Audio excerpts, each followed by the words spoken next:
श्रीगणेशाय नमः। श्रीसरस्वत्यै नमः। श्रीपादवल्लभा नरसिंह सरस्वती। श्रीगुरु दत्तात्रेयाय नमः।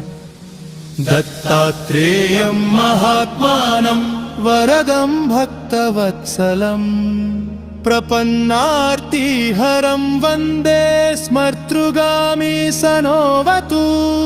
दीनबन्धुं कृपासिन्धुं सर्वकारणकारणं सर्वरक्षाकरं वन्दे स्मर्तृगामी सनोवतु।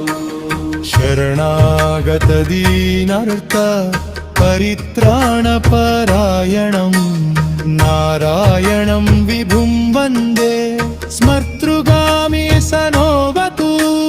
सर्वानर्थहरं देवं सर्वमङ्गलमङ्गलं सर्वक्लेशहरं वन्दे स्मर्तृगामी सनोवतु।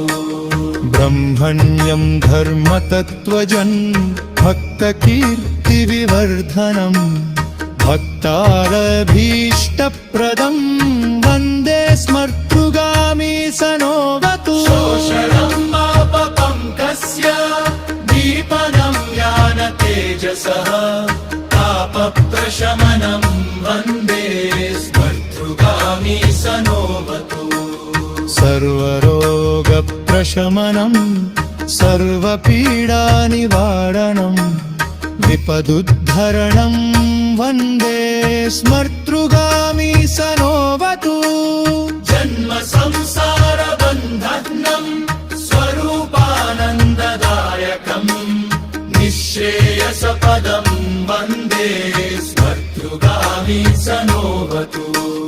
जयलाभयशत्काम दातुर्दत्तस्य यस्तवं भोगमोक्षप्रदस्येमं प्रपतेत् सुकृती भवेत्।